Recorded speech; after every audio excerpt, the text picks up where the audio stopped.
speak to Judge Mershon, who is now obviously considering what sentence to pass? You can speak to him. What would you say? He has the patience of a saint, and that he's brave, I think. And my condolences, because I know what his life is going to be like, at least in the immediate future, and it scares me, and I fear for the jurors as well. I fear for the jurors as well. NBC News reporting tonight that the other main prosecution witness in the Trump criminal trial, Michael Cohen, has, since the verdict, had his whole family doxxed. People have posted street addresses and other personally identifying information for his wife and for his children.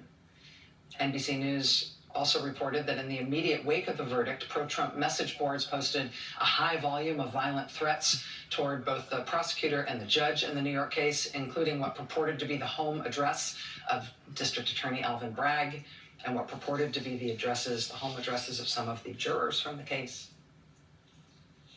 This is what it's like for people who are part of the legal system when the legal system is getting Donald Trump in trouble. And this is an ongoing thing. This is not going away. There's lots of pending cases against Trump. And these threats and the harassment and intimidation of people who are involved in the legal system, people who are witnesses, jurors, prosecutors, judges, court personnel, Trump encourages it indirectly every time he makes individual people in these legal proceedings a personal target for his criticism and vitriol, and often his lies. He's never, ever discouraged his supporters from mounting the kind of harassment and intimidation campaigns that they have against everyone involved in these cases, including like the court clerks and the family members of the judges and the witnesses themselves and their families too. And it's every time. Right? It's not just this current case. Last summer, Trump supporters circulated the purported names and photographs and home addresses of the grand jury, members of the grand jury in Fulton County, Georgia, after that grand jury voted to indict Trump there. This year, before Trump was convicted, in March and April, Reuters counted at least 152 posts on 3 pro-Trump websites urging the beating or killing of Judge Mershon or Judge Engoron in New York or Judge McAfee in Georgia. One January 6 convict who has already served his prison sentence for taking part in the Trump mob attack on Congress. He posted on Twitter a photo of prosecutor Alvin Bragg and a noose. It is terrorizing to the people involved in these cases. And it is systemic. They do it to all of them with all of the cases. It's designed to make the legal system unworkable when it comes to Trump. Right? It's designed to make people unwilling to participate in the system if Trump is involved in the case, because you and your family will be put in danger. Right? It's designed, if you are part of a case involving Trump, if you are considering bringing some sort of legal action, however well justified, that relates to Trump, they want you to fear for your life and for the lives of your family. That's the basic idea behind it, right? We're all supposed to be so scared of what he'll do. We're supposed to be so scared of how crazy his supporters will go that, to be safe, we should just let him do whatever he wants. No matter what it is, just let him get away with it. Because anything that annoys him, anything that holds him back, anything that punishes him for what he's done, they'll get so mad. And we should be so scared of what they'll do because, you wouldn't like them when they're mad. Trump was asked this weekend about his potentially being sent to prison when he gets sentenced next month. He said this in response. He said, quote, "I don't know that the public would stand for it. I'm not sure the public would stand for it. I think it would be tough for the public to take. At a certain point, there's a breaking point." He's saying, you jail me, there'll be a breaking point. The public won't stand for it. Sounds like a threat, right? It is a threat. It's the same threat he always makes because he wants us all to feel threatened. But he makes the same threat all the time. Right? September 2022, after the FBI served the search warrant at his home at Mar-a-Lago, he says, quote, "I don't know how much more our country will be willing to withstand." 2 months later, December 2022, all caps, "The people of this country aren't going to take it much longer." Then he was asked on a radio show about the possibility of him being criminally indicted. He said, I think if it happened, I think you'd have problems in this country, the likes of which we've never seen before. I don't think the people of the United States would stand for it. I think they'd have big problems, big problems. I just don't think they'd stand for it. Then in March 2023, he said if he was indicted, it would rain down death and destruction that he said would be, quote, catastrophic for our country. Death and destruction if he were indicted. Then he was indicted. Then last summer, after he was indicted, he was asked about a possible prison sentence. He says, quote, I think it's a very dangerous thing to even talk about because we do have a tremendously passionate group of voters. I think it would be very dangerous. Very, very dangerous. So yeah, now he's threatening again that there's going to be catastrophic Civil War level violence if anything bad happens to him. Like an indictment, which has happened 4 times. Like an arraignment, which has happened multiple times. Like a conviction, which has happened 34 times. Like a potential prison sentence, which, stay tuned. At every step of the way, he has made the same threat. At every step of the way, he has shaken his fist at the country and warned that if anything happens to him, his followers will rise up and level the place. Death and destruction, like nothing the country has ever seen before. It's always the same threat. It is not actually what they do. Because it is not actually how the country feels. If you look at the polling since the verdict in the New York case came down, there's been 3 national polls in reaction to the verdict so far. All of them show that most people in this country think the verdict was the right thing. The country is not rising up en masse to defend him. By and large, the country thinks, he committed crimes and it makes sense that he was convicted of them. These threats that if anything happens to him in the legal system, the country won't stand for it and there will be mass violence and there will be blood in the streets and there will be riots. You'll see it rising up like the country has never seen before. That is not happening. What is happening is his followers are terrorizing individual people involved in the legal process.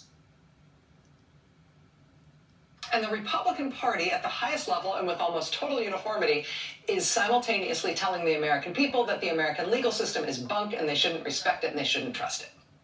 And Republicans at the state level are not just tolerating and trying to get away with election crimes to help Trump. Criminal election subversion is now being celebrated and rewarded, even in places where criminal prosecutions of these folks are ongoing. Places like Arizona and Nevada, fake Trump electors are charged with felonies there. But the accused felons have also just been given big new jobs by the state Republican Party in those states. They've been named delegates to the National Republican Convention and state representatives to the Republican National Committee. They've done the same with one of the fake electors in Wisconsin, where Republicans are trying again to recall a state legislative leader who acted, in their mind, with insufficient fervor to overthrow the election results in Wisconsin when Biden won that state and Trump lost.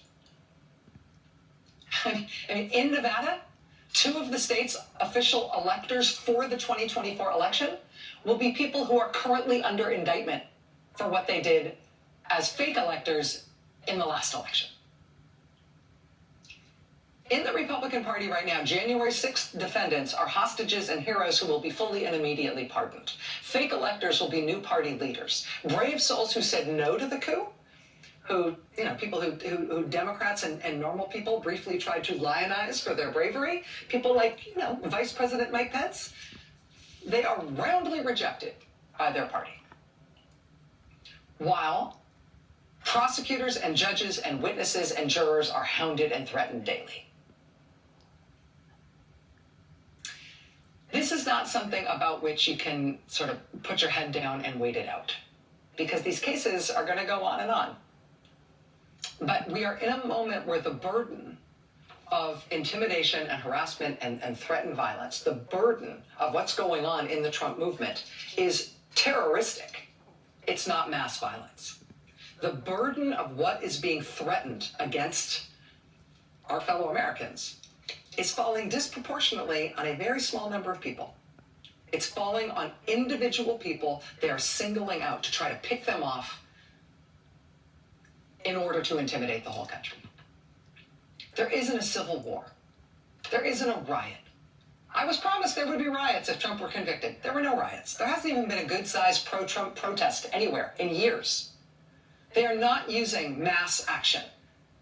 They are using targeted harassment and threats towards specific people to try to cow all of us, to make us all scared of anything that holds Trump to account and punishes him for committing crimes. Right? And so the solution to that is not rocket science, right? It's not complex. It's like a couple of things, right? Fairly obviously. One, we vociferously defend more than we have been the people who are being intimidated and harassed and threatened, both because they deserve that as human beings, but also because they are standing in for all of us. This small number of people is being attacked in order to make all of us afraid, so that we as a country will change our behavior, so that we will, in the words of Tim Snyder's book on tyranny, we will obey in advance. So we will cower and try to make sure we only do things that make Trump happy because we're so scared of the response. There are individual people who are bearing the brunt of terroristic intimidation by the pro-Trump movement that is designed not only to ruin those people's lives and get retribution against them, but to scare all of us, that it could happen to any of us, it could happen to all of us. If we don't stand up for those people, that will become a self-fulfilling prophecy. So that's one. Stand up for those people and protect those people better than we have been. Recognize that they are small in number and they can all be protected. That's one. Second, don't cower, right? If that means there are going to be yet more federal charges brought, and there might be. We've got a report coming up live this hour from Michigan, where that very unusual testimony at the end of last week opened a spotlight on the fact that there might be further federal criminal charges related to the efforts to overthrow the election. We should not cower about the prospect that Trump and his supporters will get mad if Trump is held to account. Yes, they'll be mad. That's their problem. More federal charges may yet be brought if that is where that investigation leads. If so, so be it. There's no reason anybody should shy away from that. More state charges may yet be brought. There are open investigations, not just in Michigan, but in some of the other states where they have pronounced Trump, for example, to be an unindicted co-conspirator. They have also said the investigation is ongoing.